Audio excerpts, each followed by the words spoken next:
Don't you want a place where all your aim questions get answered and you don't have to pay a dime? I spent weeks working on a huge improvement guide for 2024, and it's all being released with this video for free. Most of these answers are ripped straight out of the document, so if you understand better at reading, get to the link in the description. Now let's get into some topics that covers tracking. Okay, so you're fairly new to Kovaaks and your tracking just sucks. So you're wondering, where do I start? Well, the truth is everywhere. It doesn't matter if you're coming from Valorant or Overwatch. Striving to have good aim across fields is by far the most important skill I could teach you. See, most of you are beginners, but you hyper focus on smaller issues and practice hard scenarios that are meant for you later on. Let's check my improvement guide. If you're not a big reader, I'll explain it like this. Start by practicing long strafes in generally easier scenarios. Slowly start incorporating slightly harder tracking alongside your easier scenarios, and over time increase the difficulty. Experiment and add more intermediate stuff like movement tracking. In short, you gotta build your house on a rock. This is super important because a lot of the issues that you have right now will just get better with time. Start at my super beginner or my beginner fundamentals in my GitHub. SIA, conditioning, and its massive importance to take your aim to the next level cannot be understated. The thing is, what gives you results in game is the harder scenarios like close fast strafes. But in order to even benefit from this scenario, you must build its assisting skills. You must practice your smoothness, your long strafes, your easy variants extensively before we can begin to attack the scenarios that are actually beneficial. So understand, you're probably not seeing results because you're attacking what you want but not what you need, which is why I always tell people to take a step back and consider yourself as a beginner. The most common detriment to your aim is overestimating your skill. Many of you might think, what is conditioning? Well, there are several explanations. The easiest way to understand it is as preparing your brain for something harder you'll face in the next scenario. We do this by structuring our playlist in tracking by easy to hard. For example, in Smooth Your Aim technique or SYA, we use 75% timescaled version before our original version to prepare our ability to react to the target. Another way is to play close long strafes before playing close fast strafes. Poke ball before static, and many more examples can be given, and many more playlists like this exist in my GitHub. This tactic is also amazing for getting out of plateaus. If you like the way I break things down, the work I do, and you really like this free document, perhaps you're looking for more specialized help, do consider joining my Discord and getting some aim coaching or just chatting with us. Now that we understand some basics, we get into some common mistakes you might see or feel in game. And one of those happens to be undertracking. Let's see what the document says about it. Firstly is realizing how to spot it. It's essentially consistently tracking behind the target. It's a common issue and should be addressed in two parts.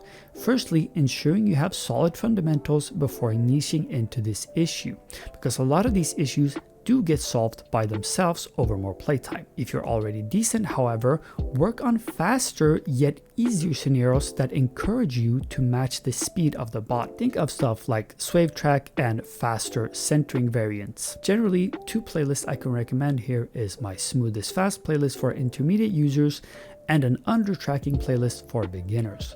Both are in my GitHub. Our second focus should actually be to work on slightly smaller bots, meaning precision tracking. Now make sure the precision isn't too difficult for you and you naturally feel yourself improving after 3 to 5 runs. If you don't, I recommend using other scenarios and mixing in easier and harder versions to improve fundamentals. Lack of reacting. I'll explain it in short for you because it's so wide and honestly it's too long for this video, but my improvement guide has more detailed answers. If you see yourself lacking in reactive, which means as the enemy changes directions, you react late to the change in direction. Starting from a pure beginner, take these approaches.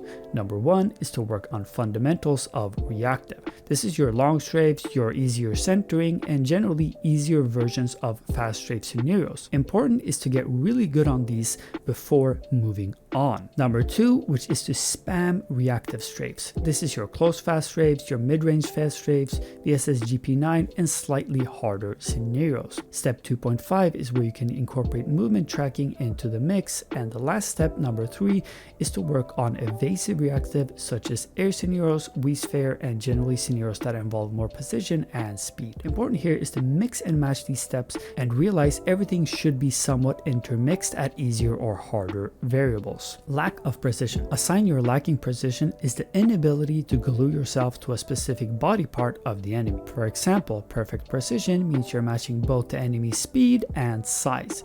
You're not shaking inside of the bot. Think of it as how an aimbot perfectly tracks an arm or a torso. This can be worked on rather easily. A beginner should focus on stuff like thin gauntlet, pass-through track smooth, and bounce 180.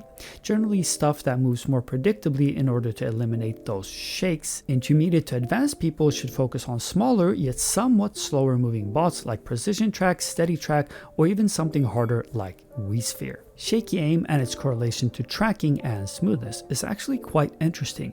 Most people wrongly identify why they have shaky aim, and if you're a beginner, I can tell you it'll most likely get better with time.